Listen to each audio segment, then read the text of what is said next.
Shalom saudara-saudara yang dikasihi Tuhan Yesus Kristus.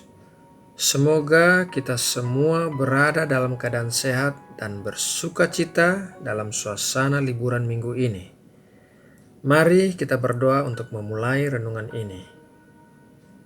Bapa kami yang ada di sorga, terima kasih Bapa untuk segala anugerah yang kami terima di sepanjang hidup kami.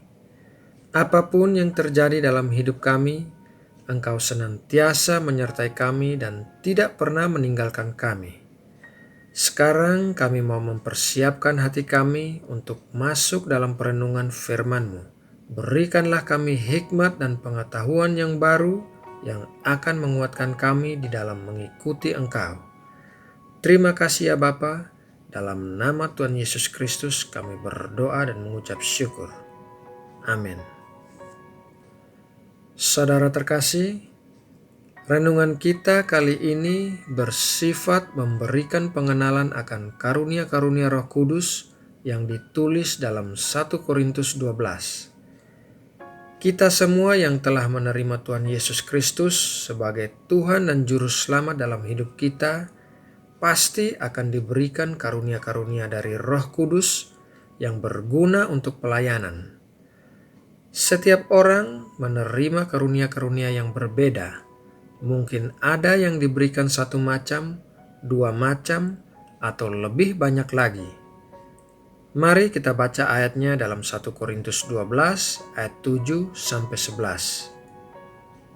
Tetapi kepada tiap-tiap orang dikaruniakan penyataan roh untuk kepentingan bersama. Sebab kepada yang seorang Roh memberikan karunia untuk berkata-kata dengan hikmat, dan kepada yang lain, Roh yang sama memberikan karunia berkata-kata dengan pengetahuan. Kepada yang seorang, Roh yang sama memberikan iman, dan kepada yang lain, Ia memberikan karunia untuk menyembuhkan. Kepada yang seorang, Roh memberikan kuasa untuk mengadakan mujizat, dan kepada yang lain, Ia memberikan karunia untuk bernubuat, dan kepada yang lain lagi, Ia memberikan karunia untuk membedakan bermacam-macam roh. Kepada yang seorang, Ia memberikan karunia untuk berkata-kata dengan bahasa roh, dan kepada yang lain, Ia memberikan karunia untuk menafsirkan bahasa roh itu. Tetapi semuanya itu dikerjakan oleh Roh yang satu dan yang sama, yang memberikan karunia kepada tiap-tiap orang secara khusus seperti yang dikehendakinya. Mari kita lihat satu persatu. Karunia roh yang pertama adalah karunia hikmat. Orang-orang dengan karunia hikmat memiliki pewahyuan yang luar biasa mengenai orang-orang dan berbagai situasi bersama dengan suatu pengertian tentang apa yang harus dilakukan dan bagaimana melakukannya. Mereka tidak hanya melihat, tetapi juga menerapkan prinsip-prinsip firman Tuhan pada berbagai persoalan praktis kehidupan dan seringkali berfungsi dengan baik sebagai pelatih, konselor, dan konsultan. Karunia roh yang kedua adalah karunia pengetahuan. Orang-orang dengan karunia pengetahuan meneliti, mengingat, dan menggunakan informasi sejumlah subjek dengan efektif. Mereka suka menyelidiki dan belajar dan tidak puas dengan pengetahuan di permukaan saja. Mereka didorong untuk meneliti sepenuhnya dan menyusun semua penemuan mereka agar bermanfaat bagi orang lain. Orang-orang dengan karunia ini mengasihi Allah dengan segenap akal budi mereka. Karunia roh yang ketiga adalah karunia iman. Iman adalah kemampuan untuk membayangkan apa yang perlu dilakukan dan mempercayai Tuhan untuk menyelesaikan, bahkan sekalipun itu nampak mustahil bagi kebanyakan orang. Orang-orang dengan karunia iman dapat mempercayai Tuhan dalam situasi sulit, bahkan mustahil, ketika orang lain bersiap untuk menyerah. Mereka adalah para visioner yang memimpinkan impian besar, menaikkan doa-doa yang besar, dan mengusahakan hal-hal yang besar bagi Tuhan. Karunia roh yang keempat adalah karunia kesembuhan. Kesembuhan adalah kemampuan untuk berseru kepada Allah melalui doa dalam iman, untuk menyembuhkan yang sakit melalui cara supranatural dengan tujuan memuliakan Tuhan. Orang-orang dengan karunia kesembuhan melihat berbagai kesembuhan sebagai tanda yang dipakai Tuhan untuk menyingkapkan kuasa Tuhan, agar banyak orang menjadi percaya kepada Tuhan. Namun, ini bukan berarti bahwa setiap kali mereka yang memiliki karunia kesembuhan berdoa, orang-orang lain disembuhkan. Hanya Allah yang berdaulat untuk memutuskan apakah seseorang sembuh atau tidak. Karunia roh yang kelima adalah karunia mujizat.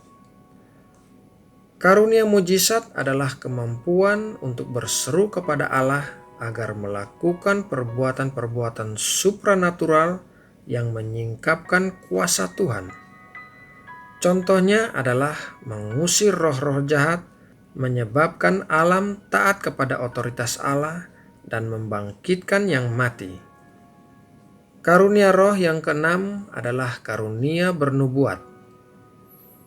Orang-orang yang memiliki karunia bernubuat akan mudah mengenali kompromi dosa dan kekeliruan.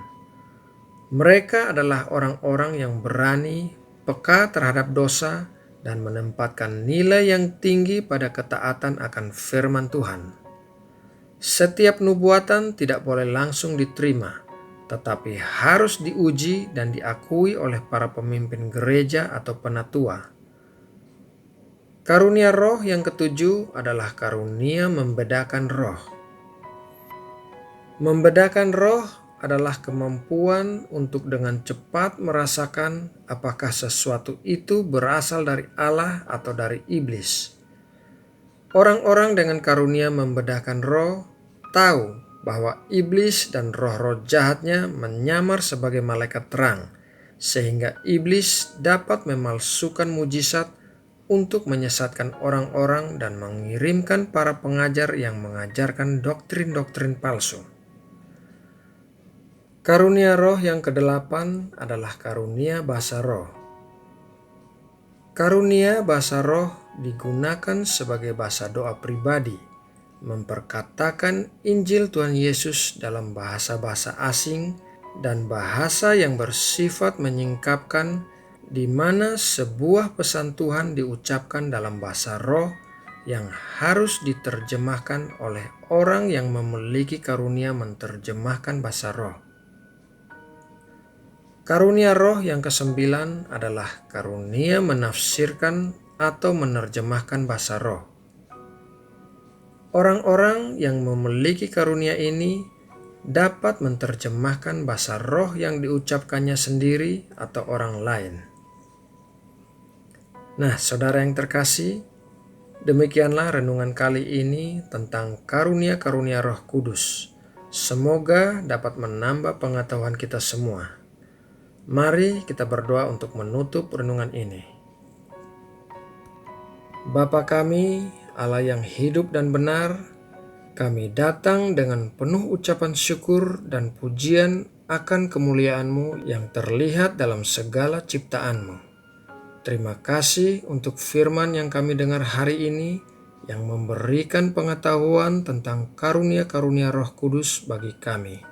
Kami percaya semua karunia yang kami terima akan bertumbuh dan berkembang seiring pengenalan kami akan Engkau. Engkau pasti membawa kami dari suatu kemuliaan kepada kemuliaan yang lain. Terima kasih Bapa. Saat ini kami juga mau berdoa bagi bangsa dan negara kami Indonesia. Setelah virus Omikron mereda, sekarang ini ada penyakit hepatitis akut yang menyerang Indonesia. Ya Tuhan Yesus, Engkaulah tabib yang agung. Kami mohonkan kesembuhan bagi orang-orang yang terkena hepatitis akut di Indonesia.